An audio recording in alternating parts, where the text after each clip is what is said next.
বাংলাদেশের বিপক্ষে টেস্ট হেরে ব্যাপক সমালোচনার মুখে পাকিস্তান।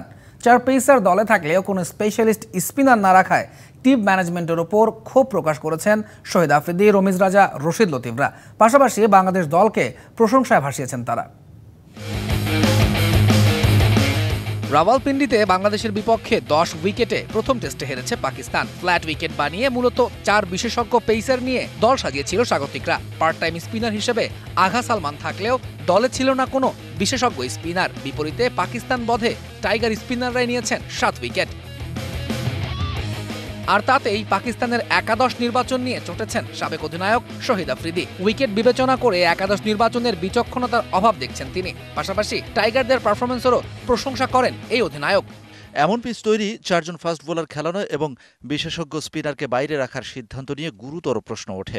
এটা আমার কাছে মনে হয় দেশের মাটির কন্ডিশন সম্পর্কে সচেতনতার অভাব। এসব বললেও বাংলাদেশকে কৃতিত্ব না দিয়ে পারবেন না। তারা টেস্টের পুরোটা সময় ব্র্যান্ডের ক্রিকেট খেলেছে।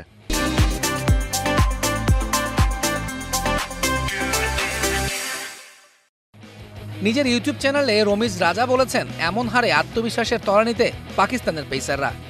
দল নির্বাচনে তো সমস্যা আছে, স্পিনার ছাড়াই খেলতে নেমেছেন। আর ফাস্ট বোলিংয়ের যে সুনাম ছিল সেটি তো শেষ।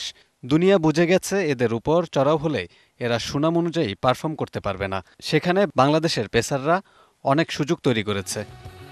এমন উইকেটে স্পিনার না থাকায় প্রশ্ন তুলেছেন আরেক সাবেক অধিনায়ক রশিদ লতিফও। প্রশংসায় ভাসিয়েছেন টাইগার অধিনায়ক শান্তকেও। পার্থ আর ব্রিসবেনেও 4 পেসার খেলায় না, আপনার তো বিশেষজ্ঞ স্পিনার লাগবে। আগা সালমান 43 ওভার বল করে কোনো উইকেটই পায়নি। বাংলাদেশ পাকিস্তানের চেয়ে ভালো খেলেছে। অধিনায়কত্ব দারুণ ছিল, পরিকল্পনাও ভালো ছিল। সাবেক wicket keeper batter Kamran Akmal প্রশ্ন তুলেছেন রিজওয়ানদের বডি ল্যাঙ্গুয়েজ নিয়ে। কঠিন সময়ে টাইগারদের এমন পারফরমেন্স মুগ্ধ করেছে তাকে।